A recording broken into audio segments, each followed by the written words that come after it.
ఇది ప్రజా వేదిక. జీ న్యూస్ ప్రేక్షకులకు నమస్తే. నేను Swapna, journalist. Warangal voice evening daily news పేపర్లో మనకు ఒక వార్త ఉంది. నిజంగా 27th కూడా ఒక వార్త వచ్చింది, చేద్దాం అనుకున్నాను కానీ చెప్పాను కదా థ్రోట్ ఇన్ఫెక్షన్తో నేను ఏం చేయలేదని చెప్పేసి. బట్ ఆ వార్తలు చేశాను కాబట్టి 31st ఈ వార్త కూడా చేద్దాం అనుకుంటున్నాను. గొట్టంగాళ్లపై ఆరా. నిజంగా ఎవరి గొట్టంగాళ్ళు? వివరాలు సేకరిస్తున్న నిఘా వర్గాలు. సెటిల్మెంట్లపై పోలీసుల సీరియస్. తన పేరు చెడగొడుతున్నారంటూ కేఎం ఆగ్రహం. కాసం నమశివాయకు చురకలు. ఏ ఎండకు ఆ గొడుగు పడుతున్న ఆ ఆరుగురు. అప్పుడు బీఆర్ఎస్, ఇప్పుడు కాంగ్రెస్తో అలాయి బలాయి. పరువు తీస్తున్నారంటూ పాత్రికేయుల మండిపాటు. పాత్రికేయుల మండిపాటు. ఎవరెవరు మరి ఆ పాత్రికేయులు? ఎవరెవరు మండిపడుతున్నారు? నాగరాజు అన్న, సదయ్య అన్న, నెక్స్ట్ అమర్ సారా. చూద్దాం.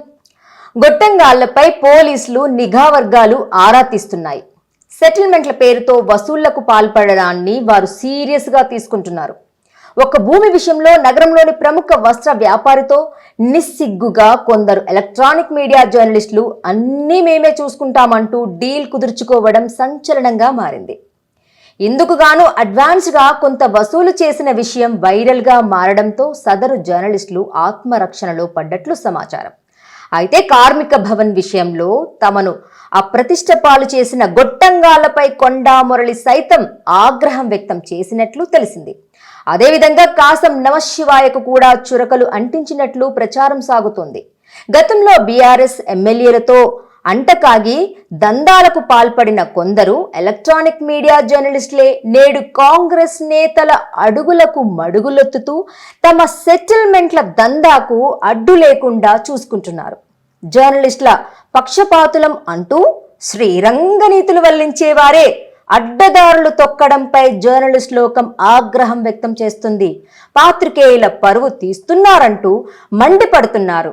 వాహ్, షబాష్. నిజంగానే వీళ్ళు మరి పాపం కేటుగాళ్ళేనా ఏది, లేకపోతే కనుక ఏంటి? వీళ్ళ మీద కూడా వేసింది నిందనేనా? గొట్టంగాళ్ళు అనే ఎవరైతే ఉన్నారో పాత్రికేయులు నిజంగానే ఫైర్ అవుతున్నారా? మరి ఫైర్ అయినప్పుడు వాళ్ళు కూడా మహానగరం పేపర్లో వార్త వదలాలి. ఆ కేటుగాళ్ళు ఎవరు? ఆ దొంగ పాత్రికేయులు ఎవరు? శివశంకర్ అన్న ఉన్నాడు కదా, ఆయనకు చెప్పి పేపర్లో వేయించాలి కదా. నా మీద వేయించారు కదా వార్త. ఆ వార్త కూడా నేను తర్వాత చేస్తాను, మీరేం రాశారు అని చెప్పేసి.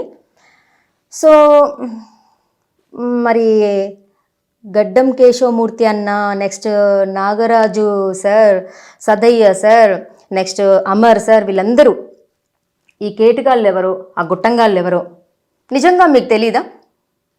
ఎవరు వసూళ్ళకి పాల్పడుతున్నారని సీసీ కెమెరా ఫుటేజ్ కూడా ఉంది అని చెప్పేసి అని చెప్పారు. అంటే చెప్పడం అంటే నాకు కాదు, కొందరు నాకు కాల్ చేసి మాట్లాడారనమాట. సో వాళ్ళు ఎవరో ఏమో నాకు తెలియదు.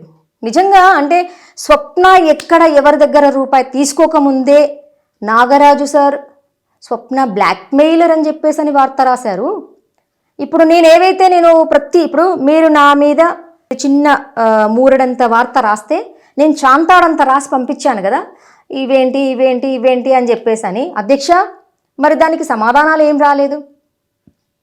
నిజంగా నేను మిమ్మల్ని క్రిటిసైజ్ చేయడం కాదు, చాలామంది కాల్ చేసి సార్ నాగరాజు సార్ మీకు చాలా శత్రువులు ఉన్నారు. నిజంగా నేను జోక్ చేయట్లేదు, సీరియస్గానే చెప్తున్నాను. అంటే మీరు చాలా ఇన్నోసెంట్ అని నేను అన్నాను.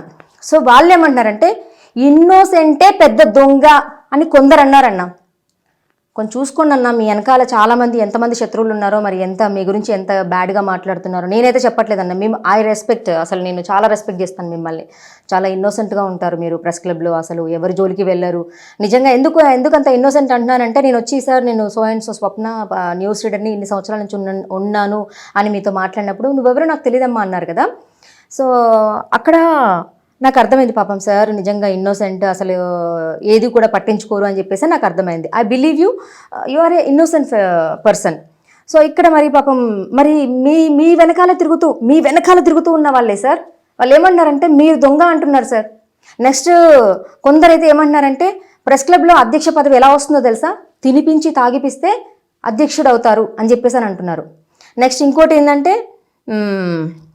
మీరంట మిక్సీలు గ్రైండర్లు పంచి మీరు అధ్యక్షుడు అయ్యారంట. మీ మీద ఎంత కుట్ర పన్నుతున్నారు సార్ నిజంగా. అసలు కొంచెం చూసుకోండి సార్. ఈసారి మరి ఎలక్షన్లో మీరు నిలబడుతున్నారో మరి నిలబడట్లేదో నాకు తెలియదు, కానీ ఇలాంటి వాళ్ళని కొంత దూరం పెట్టండి సార్. ఇప్పుడు అది అంటూ ఉంటారు చూడు, ఇంట్లో దొంగని ఈశ్వరుడు కూడా పట్టుకోలేరని చెప్పేసి అని. మీ వెనకాలే ఉంటూ మీకు గోతులు తవ్వుతున్నారు సార్. మీరు అసలు ఏమి పంచకుండానే, మిక్సీలు గ్రైండర్లు ఏమి పంచకుండానే మీరు ఇలా పంచి గెలిచారు అంటున్నారు. మీరు అసలు ఎవరికి మందు తాగించకుండానే మీరు మందు తాగించి గెలిచారు అంటున్నారు. మీరు బిర్యానీలు తినిపించి గెలిచారు అని చెప్పి అంటున్నారు. మిమ్మల్ని ఇంతగానో మిమ్మల్ని క్రిటిసైజ్ చేస్తున్నారు సార్. మీ వెనకాల కొంచెం చూసుకోండి సార్. ఎందుకంటే మీరు ఇన్నోసెంట్, నాకు తెలుసు మీరు ఇన్నోసెంట్ అని చెప్పేసి అని. సో ఇప్పుడు మరి ఈ కేటుగాళ్ళు ఎవరో కానీ, ఈ గొట్టంగాళ్ళు ఎవరో కానీ పాపం వీళ్ళని కూడా బయట పెట్టండి సార్. సో పాత్రికేయులు నిజంగా ఉన్నటువంటి పాత్రికేయులకు న్యాయం చేసిన వాళ్ళు అవుతారు. ఓకే, కొందరు సీనియర్ ఎలక్ట్రానిక్ మీడియా జర్నలిస్టులమని చెప్పుకుంటూ సెటిల్మెంట్లకు పాల్పడడాన్ని పోలీసులు, నిఘా వర్గాలు సీరియస్గా తీసుకుంటున్నాయి. జర్నలిజానికి మేమే ఆది గురువులమని చెప్పుకుంటున్న వీరు పోలీస్, రెవెన్యూ అధికారుల వద్ద పెత్తనం చెలాయించడంతో పాటు బ్లాక్మెయిల్లో అందవేసిన చెయ్యిలా వెలుగొందడంపై ఆగ్రహం వ్యక్తం చేస్తున్నారు. ఎలక్ట్రానిక్ మీడియా రంగంలో అంతా తామే అన్నట్లుగా కలరింగ్ ఇచ్చుకుంటూ వివిధ సమస్యల్లో తలదూర్చి సెటిల్మెంట్లకు పాల్పడడాన్ని పోలీసులు జీర్ణించుకోలేకపోతున్నారు. ఆజాం జాహీ మిల్లు కార్మికులకు చెందిన కార్మిక భవన్ కు చెందిన భూమి విషయంలో అంతా తామే చూసుకుంటామని మొరలన్నకు మేము ఎంత చెబితే అంతే అంటూ ప్రముఖ వస్త్ర వ్యాపారి కాసం నమశివాయతో పెద్ద మొత్తంలో సెటిల్మెంట్ డీల్ కుదుర్చుకొని కొద్ది మొత్తంలో అడ్వాన్స్గా తీసుకోవడంపై నిఘా వర్గాలు ఆరా తీస్తున్నాయి. హంటర్ రోడ్లోని జనతా సేల్ జరిగిన ఈ డీల్లో ఎవరెవరు పాల్గొన్నారు, ఎంత మొత్తానికి డీల్ కుదిరింది, అడ్వాన్స్గా ఎంత ముట్టింది అన్న విషయాలను రాబడుతున్నారు. అక్కడ ఉన్న సీసీ కెమెరాల ఆధారంగా విషయాలని బయటకు తీసుకొస్తున్నారు. ఈ విషయంలో నమశివాయ నుంచి కూడా పోలీసులు సమాచారాన్ని రాబడుతున్నట్లు తెలిసింది. కేఎం ఆగ్రహం. గొట్టంగాళ్ల సెటిల్మెంట్ విషయంలో మాజీ ఎమ్మెల్సీ కొండా మురళి సీరియస్ అయినట్లు సమాచారం. సెటిల్మెంట్ పేరుతో వసూళ్లకు పాల్పడితే ఊరుకునేది లేదంటూ ఆయన హెచ్చరించారు. దందాల విషయంలో తన పేరును బదనాం చేస్తున్నారంటూ ఆగ్రహం వ్యక్తం చేశారు. 4-5 పగటి వేషగాళ్లలాగా వ్యవహరిస్తూ అక్కడ అధికారం ఉంటే ఇక్కడ చేరి జోకుతున్నారంటూ మండిపడ్డారు. నీతి వ్యాఖ్యలు చెబుతూ నైతిక విలువలను మంటగలుపుతున్నారంటూ సీరియస్ అయ్యారు. ఇదే సమయంలో ప్రముఖ వస్త్ర వ్యాపారి నమశివాయపై కూడా కొండా మురళి ఆగ్రహం వ్యక్తం చేశారు. నాడు అక్కడ నేడు ఇక్కడ అన్నట్లుగా కొందరు ఎలక్ట్రానిక్ మీడియా జర్నలిస్టులు వ్యవహరించడం వివాదాస్పదంగా మారుతుంది. బీఆర్ఎస్ అధికారంలో ఉన్నప్పుడు అప్పటి మంత్రి ఎర్రబెల్లి దయాకర్ రావు, ప్రభుత్వ చీఫ్ విప్ దాస్యం వినయ్ భాస్కర్ వద్ద అంతా తామే అన్నట్లుగా వ్యవహరించి అనేక సెటిల్మెంట్లు చేసిన వారే నేడు పశ్చిమ ఎమ్మెల్యే నాయిని రాజేందర్ రెడ్డి, మంత్రి కొండా సురేఖ భర్త కొండా మురళి వద్ద చక్రం తిప్పుతూ అంతా తామే అన్నట్లుగా కలరింగ్ ఇచ్చుకుంటున్నారు. మరికొందరైతే దిగజారి ప్రవర్తించడం, నాయకులకు మోకరిల్లడాన్ని నిజమైన జర్నలిస్టులు జీర్ణించుకోలేకపోతున్నారు. ఎవరా జర్నలిస్టులు జీర్ణించుకోలేకపోతున్నారు? అసలు నిజమైన జర్నలిస్టులు జీర్ణించుకోలేకపోతున్నారంట. సో ఆ జర్నలిస్టులు ఎవరు జీర్ణించుకోలేకపోతున్నారో బయటికి రావాలి కదా మరి. సో ఇప్పుడు మొన్న పుష్ప మూవీ చాలా బాగాలేదు, పోలీసు వాళ్ళని క్రిటిసైజ్ చేస్తున్నట్లుగా ఎలా ఉంది అలా ఉంది అని చెప్పేసి అని వరంగల్ పేపర్ మన గడ్డం కేశవమూర్తి అన్న కూడా వెళ్ళి మనకి కంప్లైంట్ ఇవ్వడం జరిగింది. సో అటు చూస్తే తీన్మార్మల్ అన్న కూడా అక్కడ హైదరాబాద్లో ఇచ్చిండ్రు. నెక్స్ట్ ఇంకొకటి విషయంలో కూడా ప్రెస్ క్లబ్ మెంబర్స్ అందరూ కూడా మన Nagaraju sir, Sadayya sir, next Amar sir వీళ్ళందరూ కూడా కొంత ఫ్లెక్సీ పట్టుకొని ఎవరు మన మోహన్ బాబు విషయంలో కూడా స్పందించారు. మరి ఇప్పుడు ఇలా జరిగినప్పుడు మరి వాళ్ళు ఎవరు, వాళ్ళని బయట పెట్టాలిగా. ఎందుకు ఇప్పుడు ఏమీ చెయ్యని నన్ను తీసుకొచ్చేసి స్వప్న సో అండ్ సో స్వప్న అసలు ఓనమాలు కూడా తెలియదు, ఏమీ తెలియదు, అలాంటిది పెద్దవాళ్ళని ఎన్ని మాటలు అంటుందా, అలా అంటుందా, ఇలా అంటుందా అని చెప్పేసి అని గాడిపల్లి మధు సార్ అయితే ఏంటి, లేకపోతే నాగరాజు సార్ అయితే ఏంటి, వార్తే రాశారు కదా నా మీద మహానగరం పేపర్లో. మరి ఇప్పుడు వీళ్ళు ఈ కేటగాళ్ళు ఎవరో మీకు నిజంగానే తెలియదా? ఎవరైతే నిజంగా పాపం పాత్రికేయులకి మంచి చేస్తున్నాము అని చెప్పేసి అని ఎవరైతే ప్రగల్భాలు పలుకుతున్నారో, ఎవరైతే గొప్పలు చెప్పుకుంటున్నారో, మరి నిజంగా ఎవరు ఇలా పాత్రికేయ వృత్తిలో ఉంటూ పాత్రికేయులకే మచ్చ తీసుకొచ్చేలాగా ప్రవర్తిస్తున్నారో వాళ్ళని మీరెందుకు బయట వేయట్లేదు? మరి ఎవరైనా తప్పు చేస్తే పోయి కెమెరాలు పెట్టేసి మైకులు మూతి దగ్గర పెట్టేసి మొత్తం చేస్తూ ఉంటారు కదా, మరి అలాగే వీళ్ళ దగ్గర నిజంగా ఎవరున్నారో మీరు కూడా చెయ్యాలిగా. ఎందుకు చేయట్లేదో లోగుట్టు పెరమాలగిరక నాకైతే తెలియదు. మరి వారికే పెద్దపీట. బీఆర్ఎస్ అధికారంలో ఉన్న సమయంలో జర్నలిస్ట్ సంఘాలు, పత్రికలు, ఛానళ్ల ముసుగులో చేసిన దందాలు, సెటిల్మెంట్లపై కాంగ్రెస్ ప్రభుత్వం ఉక్కుపాదం మోపుతుందని, వారి అక్రమాలను ఎండగడతారని భావించిన నిజమైన జర్నలిస్టులకు నిరాశే ఎదురైంది. సెటిల్మెంట్లో అందవేసిన చేయిగా గుర్తింపు పొందిన కొంతమంది జర్నలిస్టులకే పెద్దపీట వేయడం, వారిని భుజాన ఎత్తుకోవడం విమర్శలకు తావిస్తుంది. పశ్చిమ ఎమ్మెల్యే నాయని రాజేందర్ రెడ్డి, మాజీ ఎమ్మెల్సీ కొండా మురళి చుట్టూ వారే చేరి నిజాయితీగా వార్తలు రాసే జర్నలిస్టులపై చాడీలు చెబుతూ తమ పబ్బం గడుపుకుంటున్నారు. పొదస్తమానం వారి వెంటే ఉంటూ తమ సొంత పనులను చక్కబెట్టుకుంటున్నారు. ఎలక్షన్లు వచ్చినా, వసూళ్లు చేసినా సదరు మీడియా జర్నలిస్టులే ముందుంటున్నారు. రాజకీయ నాయకులు సైతం తమ అవసరాలు గట్టెక్కించుకునేందుకు గొట్టంగాళ్ళనే ముందు పెడుతున్నారు. సూపర్ అసలు నిజంగా. సో దీని మీద మరి స్పందించట్లేదేంటి నాగరాజు సార్? స్పందించాలి కదా Nagaraju sir, Sadayya sir, Amar sir, మన గాడిపల్లి మధు సార్ నాకు కాల్ చేశారు. అలా రాస్తారా, ఇలా రాస్తారా, ఇలా పెట్టేస్తారా, వీడియో అలా పెట్టేస్తారా అని చెప్పేసి అని అడిగారు. రాజు బ్రదర్తో మాట్లాడినటువంటి ఆడియో కూడా నేను మీకు పెట్టాను. మొన్న రీసెంట్గా కూడా నేను ఒక మెసేజ్ చేశాను, ఏమైంది సార్, నేను మరి ఆడియో పెట్టాను కదా అని చెప్పేసి అని అన్నాను. దానికి కూడా ఏం రిప్లై ఇవ్వలేదు. రోజు పెట్టేటువంటి మంచి మంచి కొటేషన్స్ అయితే పెడుతూ ఉంటారు. దీన్ని బేస్ చేసుకుని నేను కూడా అడిగాను కదా, నా గురించి అంత వార్త రాశారు కదా గాడిపల్లి మధు సార్. అదేదో వార్త జీ న్యూస్ గంగా ప్రవాహం గ్రూప్లో పెడితే కూడా ప్రతి ఒక్కరు చూసేవాళ్ళు కదా. నిజంగా నేను ఎంత బ్లాక్మెయిలర్నో వాళ్ళకు కూడా తెలుస్తుంది కదా. స్వప్న ఎవరెవరి దగ్గర బ్లాక్మెయిల్ చేసింది అనేది అడగండి. నేను నా ఛానల్ పెట్టిన దగ్గర నుంచి సక్కూరు పవత్ కేసు ఒకటి పట్టుకున్నాను, ఇంకా still going on in the court అనమాట. సో అదొకటి. సో సక్కూరు పవత్ని అడుగుతారా, లేకపోతే ఇంకెవరిని అడుగుతారా, నేను ఎవరిని బ్లాక్మెయిల్ చేసి అమౌంట్ తీసుకున్నానో ఇప్పుడు కాకపోయినా కాలం సమాజం చెప్తుంది, ఎప్పటికైనా బయటపడుతుంది. నేను కనుక ఒకవేళ బ్లాక్మెయిల్ చేసి అమౌంట్ తీసుకుంటే. ఇంకొకటి కూడా పాపం కుల వివక్షతతోటి మన నకరికల్ CA 3 months నుంచి ఏదో కేసు తీసుకోవట్లేదని చెప్పేసి అని ఒక గవర్నమెంట్ టీచర్ లక్ష్మణ్ సంథింగ్ ఆ పేరు ఉందా ఏదో ఉంది ఆ సార్ పేరు, ఆ సార్కి కాల్ చేసి అడగండి. ఇంకొక రిపోర్టర్ సార్ రాము అని ఉన్నారు, ఆయనకి కూడా కాల్ చేసి అడగండి స్వప్న ఎంత డిమాండ్ చేసింది ఏంటి అని చెప్పేసి అని. నేను నా ఛానల్ పెట్టుకున్నాక నేను సాధించినటువంటి సక్సెస్, ఆయన నాకు గంగా ప్రవాహం CEOకి ధన్యవాదాలు తెలుపుతూ అని చెప్పేసి ఒక వీడియో కూడా రిలీజ్ చేశారు. నాది ఆ ఛానల్లో వేశాను. దయచేసి నా ఛానల్ చూస్తున్నటువంటి బ్రదర్స్ సిస్టర్స్ కొంచెం చూడండి, తెలుస్తుంది. సో మరి నేను ఏమాత్రం ఎంతమందిని బ్లాక్మెయిల్ చేశాను ఏంటిదని చెప్పి. అవును గాడిపల్లి మధు సార్, మీరు ఎవరి వరకు కాల్ చేసి ఏదో అడుగుతున్నారంట, స్వప్న ఎలాంటిది, స్వప్న బ్లాక్మెయిలరా, స్వప్న ఏంటి అని చెప్పేసి అని. ఏంటి sir Gadipalli Madhu sir, you are a senior journalist, I respect you a lot. చాలా గౌరవిస్తానండి మిమ్మల్ని. ఎందుకంటే గతంలో ఒక పోలీస్ అన్నయ్య వాళ్ళ ఇంట్లో రెంట్కున్నప్పుడు కింద పోర్షన్లో మేమున్నాము, పైన పోర్షన్లో మీ ఆఫీస్ ఉండేది. మీరు పైకి వెళ్తున్నప్పుడల్లా మేడం గారు కొన్ని వాటర్ ఇవ్వరా అంటే కూల్ వాటర్ ఇచ్చేదాన్ని. ఆ పరిచయంతో మీరు మొన్న నాకు కాల్ చేసి అడిగింది కదా, అలా ఎలా పెట్టేస్తారు న్యూస్, అలా ఎలా చేస్తారు, ఆమె అలా మాట్లాడడం కరెక్టేనా అంటే, నేనేమి ఆమెను డబ్బులు ఇచ్చి మాట్లాడిచ్చో లేకపోతే ఇంకేదో చేసి కొంతమంది రిపోర్టర్స్ ఇంకా వార్త తీసేటప్పుడు చెత్త పక్కన వాళ్ళని ప్రజల్ని వెయ్యండి అని చెప్పేసి న్యూస్ కవర్ చేస్తూ ఇది చేసే వాళ్ళు కొంతమంది రిపోర్టర్స్ ఉన్నారు. అలా చేసే ఛానల్ కాదు నాది, నిజాలు మాత్రమే చూపించే ఛానల్. సో ఆ అమ్మాయి నా మీద ఉన్నటువంటి అభిమానంతో ఒక రూపాయి కూడా తీసుకోకుండా నా తరపున పోరాడుతుంది.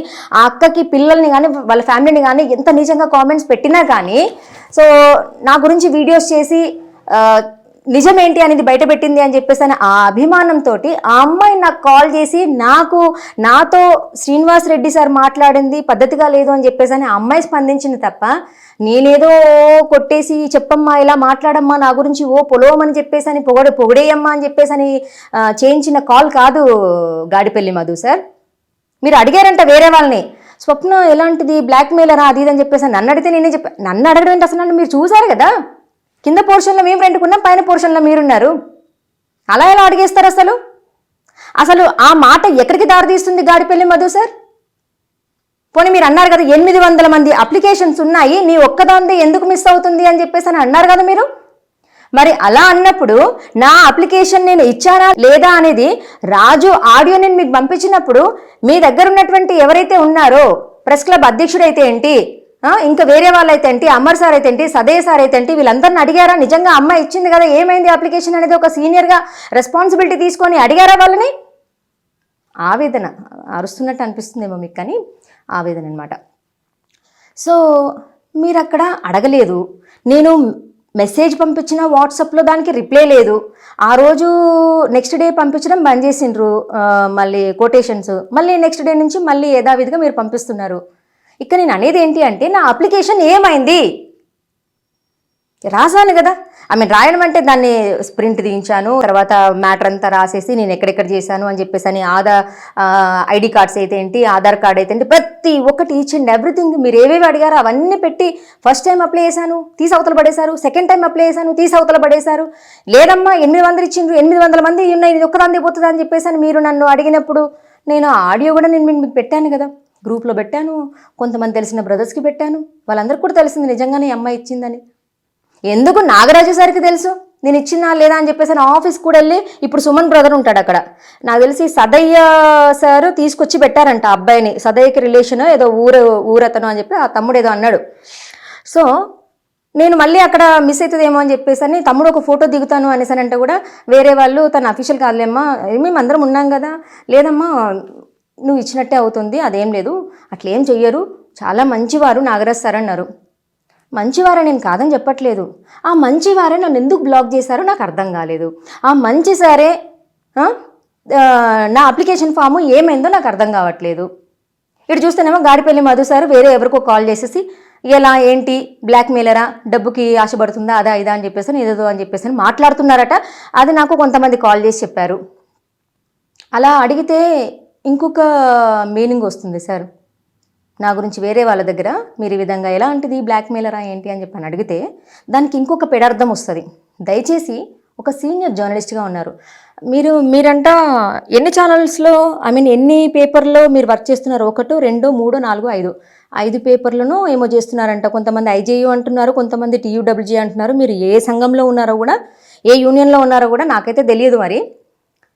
సో ఇది అంటే కొంతమంది మీ గురించి చెప్పిన మాటలు, ఆయన ఏ పేపర్లో ఉన్నాడో కూడా మాకు తెలియదు, 5 పేపర్లు అంటాడు, 3 పేపర్లు అంటాడు, ఎన్ని పేపర్లు అంటాడో మాకు తెలియదు అని చెప్పేసి అంటున్నారు. మిమ్మల్ని నేనేం క్రిటిసైజ్ చేయట్లేదు సార్. మరి ఇన్ని పేపర్స్లో ఉన్న ఒక ఎక్స్పీరియన్స్ క్యాండిడేట్, ఒక సీనియర్ మోస్ట్ జర్నలిస్ట్గా మిమ్మల్ని నేను రిక్వెస్ట్ చేస్తున్నా, నా అప్లికేషన్ ఫామ్ ఏమైంది? చెత్తబుట్టలో పడేశారా? లేదంటే కనుక పల్లీలు అమ్ముకునేవాడికి పల్లీలు చుట్టుకోవడానికి కోసం అని చెప్పేసి ఆ పేపర్లో అటు కిలోలో కొద్దీ మామూలుగా పేపర్లు అమ్ముకుంటాం కదా, ఇప్పుడు పేపర్లు ప్రెస్ క్లబ్లో వచ్చిన పేపర్లను అమ్ముకుంటాం కదా, అలా ఏమైనా నా పేపర్లు అమ్మేశారా అనేది నా చిన్న డౌట్ అంతే. నాగరాజ్ సార్ని, సదయ్ సార్ని, మన అమర్ సార్ని అడిగారా? నేను అదే కదా నేను వాట్సాప్లో పెట్టింది, మెసేజ్ పెట్టాను, ఆ మెసేజ్కి రిప్లై కూడా లేదు. నేను మీకు పెట్టానా లేదా అని చెప్పేసి నాకు తెలుసు, నేను చూపించమన్నా కూడా చూపిస్తాను నేను మీకు పెట్టానా లేదా అనేది. సో దయచేసి సీనియర్స్గా మీరు మంచి వాళ్ళని తీసుకుంటే ప్రెస్ క్లబ్లో ఇలాంటి కేటుగాళ్ళు, ఇప్పుడు మీరు కేటుగాళ్ళు అంటున్నారు, నిజంగా మరి వాళ్ళ మీద వేసింది నిందనో నిజమో నాకైతే తెలియదు. సో ఇంటెలిజెన్స్ వాళ్ళు కానీ లేకపోతే ఇంకా వేరే రేపటి రోజున నిజం ఎప్పటికైనా కొంత లేట్ అయినా కూడా వాస్తవం అనేది బయటపడుతుంది. సో ఇక్కడ వాళ్ళు నిజంగానే కేటుగాళ్ళ లేదంటే కనుక పాపం అమాయకుల అనేది బయటపడుతుంది. మరి మీరెందుకు బయటకు వచ్చి ఇప్పుడు నా మీద వార్త మహానగరం పేపర్లో వార్త రాశారు కదా, అలా మరి ఇప్పుడు ఎందుకు మరి వార్త రాయలేదు? పాపం కేవలం గడ్డం కేశవమూర్తి అన్న ఒకడే వార్త రాసిండు, మరి మిగతా వాళ్ళు ఎందుకు రాయలేదో నాకు తెలియట్లేదు. సో స్పందించండి. ఇలాంటి వాళ్ళు ఎవరైనా ఉన్నప్పుడు తప్పు మీ దగ్గరే జరుగుతుందని నేను అంటున్నా, ప్రెస్ క్లబ్లోనే జరుగుతుంది అంటున్నా. ఎలా అయిపోతుందంటే చాలామందికి ఈజియెస్ట్ వే మైక్ పట్టుకోవాలి, వెళ్ళిపోవాలి. వస్తుంది కోర్టు నుంచి కూడా తర్వాత రిలీజ్ చేస్తారు. ఒక జర్నలిస్ట్ అనే వాళ్ళకి ఏమేమి అర్హతలు ఉండాలని చెప్పేసి డెఫినెట్లీ వస్తుంది. ఎందుకంటే ప్రతి ఒక్కరు పని పాట లేని వాళ్ళు, పత్తి వ్యాపారం చేసే వాళ్ళందరూ కూడా వాళ్ళ ఆస్తులు కాపాడుకోవడానికి, వాళ్ళ పదవులు కాపాడుకోవడానికి, లేకపోతే ఇంకేదో చేయడానికి కొంతమంది ఈ విధంగా పాత్రికేయులము అని చెప్పేసి కానీ ఇటు వస్తూ ఉంటే తిరుగుబాటు అనేది వస్తుంది, డెఫినెట్లీ వస్తుంది. మీరు ఏ విధంగా జెన్యూన్గా ఉన్నటువంటి జర్నలిస్టులకి అన్యాయం చేస్తూ అన్యాయం చేసే వాళ్ళు ఎవరినైతే తీసుకొచ్చి అందలం ఎక్కిస్తున్నారో డెఫినెట్లీగా తిరుగుబాటు వస్తుంది. ఆ తిరుగుబాటు వచ్చినప్పుడు సో అప్పుడు ఏం జరుగుతుంది అనేది అందరము చూస్తాం. ఇప్పుడు పాత్రికేయులం మనకే అసలు చాలా పరువు పోతుంది, ఇజ్జత్ తీస్తున్నారు కొంతమంది అని చెప్పేసి అంటున్నారు కదా. సో ఎందుకు పోతుందంటే ఎవరెవరినో తీసుకొచ్చేసి ప్రెస్ క్లబ్లో మెంబర్షిప్ ఇస్తున్నారు, ఎవరినెవరినో తీసుకొచ్చేసి యూనియన్లో మెంబర్షిప్ ఇస్తున్నారు. ఇవన్నీ చేస్తూ ఉంటే ఇంకేముంది, 10th ఫెయిల్ అయినాడు కూడా వచ్చేస్తాడు. మైక్ పట్టుకొని వెళ్ళిపోయి అక్కడిక్కడ ఒక ఫోటో కొట్టేసి ఇచ్చేసి నువ్వు ఇస్తావా సస్తావా అని చెప్పేసి అని, ఇవ్వకపోతే కనుక నీ వార్త రేపు బయటకు వస్తుంది అని చెప్పేసి అని వచ్చేస్తారు. రూల్స్, లాస్, ఎథిక్స్ ఫాలో అయ్యే జర్నలిస్టులు వస్తే వాళ్ళని బ్లాక్మెయిలర్స్ అంటారు. ఇలాంటి వాళ్ళు వస్తే జెన్యూన్ జర్నలిస్టులు అంటారు. ఏది బ్లాక్మెయిలింగ్ చేసే వాళ్ళని వస్తే జెన్యూన్ జర్నలిస్టులు అంటారు. నిజంగా వార్తలు రాసే వాళ్ళని అనగదొక్కుతూ ఉంటారు. ప్రెస్ క్లబ్లో ప్రవేశమే ఉండదు. మీరు ఏదో అనుకుంటున్నారు సార్, కానీ అన్ని వేళలా మనమే గెలుస్తాము, అన్యాయమే గెలుస్తుంది అనుకోవడం తప్పు సార్. న్యాయం గెలుస్తుంది, కానీ కొంత టైం పడుతుంది. ధర్మో రక్షితి రక్షిత అని చెప్పేసి అని ధర్మమే గెలుస్తుంది, కాకపోతే టైం పడుతుంది కొంత. అందరూ కూడా నేను అప్పుడు ఆ వార్త మీరు మూరెడంత వార్త రాస్తే నా మీద మహానగరం పేపర్లో నేను శాంతాడంత రాసిన కదా, చాలామంది కాల్ చేసి అసలు విరగబడి నవ్వుతున్నారు. ఏంటి ఆ న్యూస్ ఏంటి, ఇదేంటి, ధర్మం ఏంటి, ఆ సూర్యభగవానుడు ఏంటి, ఆ ఈశ్వరుడు ఏంటి అని చెప్పేసి అని పగలబడి నవ్వుతున్నారు. నిజమే కదా, మరి ధర్మమే గెలుస్తుంది. ఎప్పుడు అధర్మము కొన్ని రోజులు మాత్రమే అందలం ఎక్కి కూర్చుంటుంది, కానీ తర్వాత కూకటి వేళ్ళతో సహా ఇదైపోతుందన్నమాట. సో నిజంగా వీళ్ళు ఎవరైతే ఉన్నారో వేరే వాళ్ళు కూడా ఎవరో పంపించిండ్రు 6 పతివ్రతలు అని చెప్పేసి అని, అది చదువు సర్లే తర్వాత చూస్తాను. ఇదనమాట. సో తప్పు జరుగుతుంది అంటే తప్పుకి కారణం మీరే, ప్రెస్ క్లబ్ మెంబర్సే అంటున్నాను. కొందరు, అందరు కాదు, పాపం జెన్యున్గా ఉన్న brothers, younger brothers, elders brothers చాలామంది ఉన్నారు. కానీ కొందరు మేము అధికారులం, మేము చేసిందే చెప్పిందే వేదం, ప్రెస్ క్లబ్లో ఉన్నారు కొందరు, అందరు కాదు పాపం, కొందరు చాలా జెన్యున్గా ఉన్నారు. ఇక కొందరు ఉన్నారు మేము చాలా సీనియర్స్, మేము చాలా అది, మేము చాలా తోపు, మేము చాలా ఇది అని చెప్పుకుంటున్నాం కదా. వాళ్ళు ఎవరికి ఏం చెయ్యరు, వాళ్ళది వాళ్ళే. ఇప్పుడు ఇక్కడ రాసిండు కదా, వాళ్ళే రాజకీయ నాయకుల చుట్టూరు తిరుగుతూ, వాళ్ళకి గప్పలు కొట్టుకుంటూ, ఇది చేసుకుంటూ, వాళ్ళ పబ్బం గడుపుకుంటూ, వాళ్ళ పనులు చేసుకుంటూ ఇది చేస్తూ ఉంటారు. తీరా వచ్చేస్తే జెన్యున్గా ఉండే వాళ్ళకి ఇలాంటి జర్నలిస్టులకి ఇలాంటి మాటలు వస్తూ ఉంటాయి అన్నమాట. ఎందుకు అవుతుంది ఇదంతా అంటే సార్, నిజంగా నాగరాజు సార్, మొన్న నేను ఒక దగ్గరికి వెళ్ళినప్పుడు గవర్నమెంట్ స్కూల్ టీచర్ అనమాట. సో ఒక చిన్న విషయం, ఇక అది కూడా నేను ఇప్పుడు చెప్పాలా వద్దా అనేసానంటే ఏమో సార్, ఎలా ఉందంటే ఎవరి దగ్గరైనా దందాలు చేసి డబ్బులు వసూలు చేసుకొచ్చి పంచుకుంటున్నారు అని చెప్పేసి అని పేరు వస్తుంది సార్. ఎలా వస్తుంది మరి కొంచెం చూసుకోండి సార్. మిమ్మల్ని ఏమంటున్నారంటే తినిపించి తాగిపించి అధ్యక్షుడైండు అంటున్నారు. కొంతమంది ఏమో మిక్సీలు గ్రైండర్లు పంచి అధ్యక్షుడైండు అంటున్నారు. పాపం నేనైతే నమ్మట్లేదు సార్, ఎందుకంటే మీరు చాలా ఇన్నోసెంట్, నాకు తెలుసు మీరు ఎంత ఇన్నోసెంటో. సో ఇలా మీ చుట్టుపక్కల వాళ్ళే సార్, మళ్ళీ ఒకటి చెప్తున్నా, మీ చుట్టుపక్కల వాళ్ళే మీకు మంట పెడుతున్నారు, కొంత చూసుకోండి సార్. సో ఈ వీడియో కనుక మీకు నచ్చినట్లయితే లైక్ చేయండి, షేర్ చేయండి, సబ్స్క్రైబ్ చేయడం మర్చిపోకండి. చూస్తూనే ఉండండి జీ న్యూస్, గంగా ప్రవాహం. న్యాయం వైపు నిలబడే గలం, గంగా ప్రవాహం. For latest updates subscribe to Zee News. ఇది ప్రజా వేదిక.